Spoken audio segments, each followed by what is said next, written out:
CBS 12 News starts now with breaking news. Breaking as we come on the air at 3, waiting for justice. Thanks so much for joining us. I'm Luli Ortiz.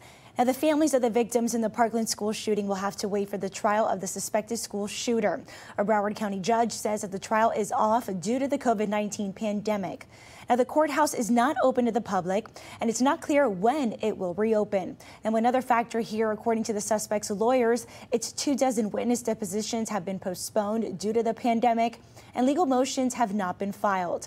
Now, the suspect is charged with killing 17 people and injuring 17 more on Valentine's Day back in 2018. His lawyers say that he is willing to plead guilty in exchange for life in prison, but the prosecutors are going to go ahead with the trial. Now, another hearing will be at the end of August to see where things stand. Well, missing and possibly endangered. That's how the Palm Beach County Sheriff's Office is describing a missing firefighter. Now, this man right here, that's James Von Minden. He is a Broward County firefighter. Authorities believe he may be in danger.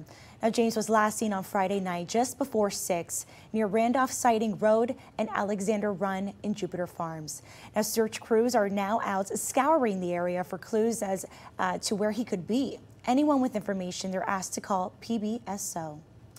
And you can share James's photos right now on our Facebook page. Just search CBS 12 News.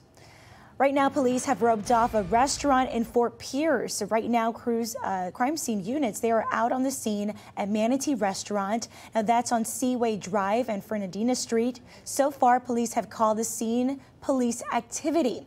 Now, as soon as we learn more, we'll be update you on air and online at CBS12.com. Remembering a hero. It's how Frank Strahorn is being remembered by family, friends, and even strangers after giving his life to save others when a gunman opened fire inside a pizzeria last week. Now, the Marine and waiter at Giuseppe's in Sebastian put himself in the path of a disgruntled worker turned gunman to get them to safety. A woman who works at the business next door says that she called police after hearing the gunfire.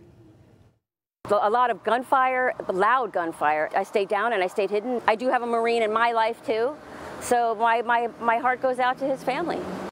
They're very devastating there. Now, the suspect was taken into custody shortly after the shooting. Now, emergency crews continue to work on the Roosevelt Bridge in Stewart. FDOT says that they will be surveying the bridge through Wednesday for any additional erosion or cracks. Now, last week, pieces of the southern span fell during a routine inspection. Now, officials are hoping to have some lanes back open as early as this week.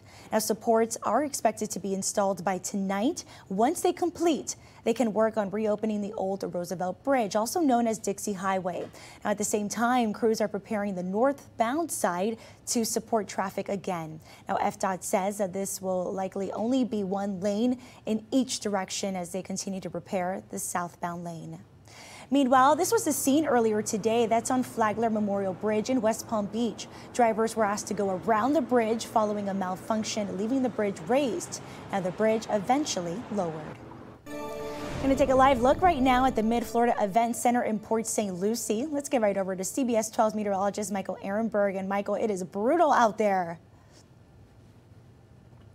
Oh, Lily, it certainly is brutal. Feels like more than 100 across a good part of the area. At least, though, it's sunny. Here's a live look from our weather bug cam high atop the Boca Resort right now. We are tracking a couple little showers and storms out there across north central Palm Beach County, north of Wellington, west of the acreage and west of Jupiter Farms. But it looks like the trend there is for those to weaken. Right now in West Palm Beach, the latest temperature is 89 degrees. Combine that with a 65% humidity, and it feels like 100 out there.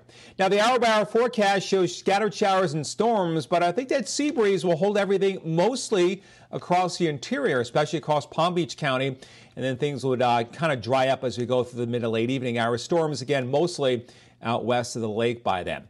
Our big weather story this week, we are tracking the Saharan air layer, African dust. It will be arriving soon in our area.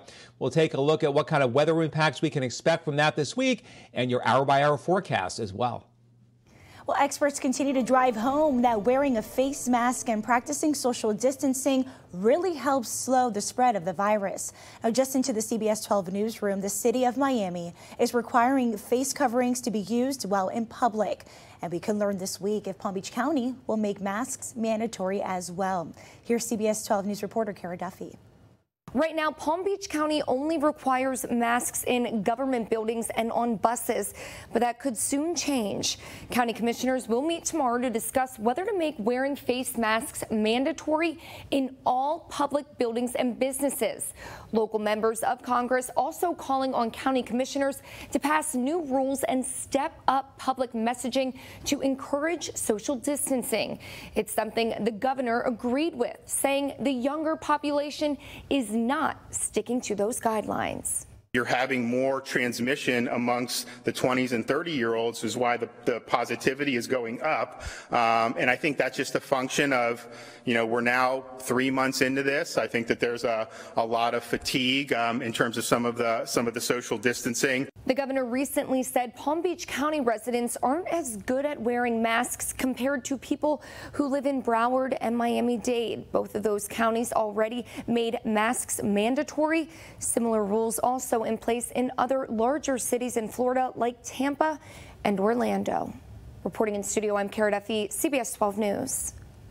As for the other counties in our area, in Martin County, food services, grocery store, and retail workers are required to wear face coverings.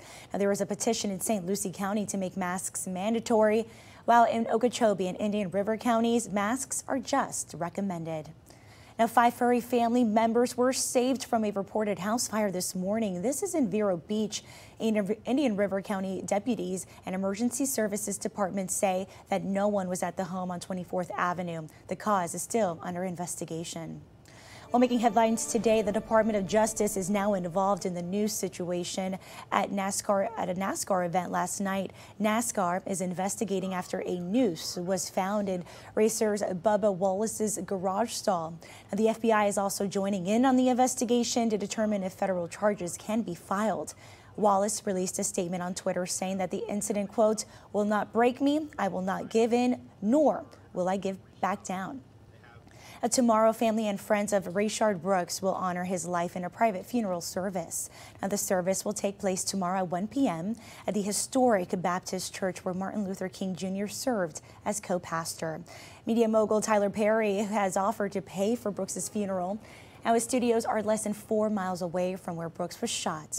Now, that officer who shot him, accused of shooting him, faces 11 charges. Ahead at 3, making an easier to use version of the only known drug used to treat COVID-19, when trials will start and how it will be administered. Another day, another company and brand planning to make changes to its product due to racial insensitivity. The latest product to make changes.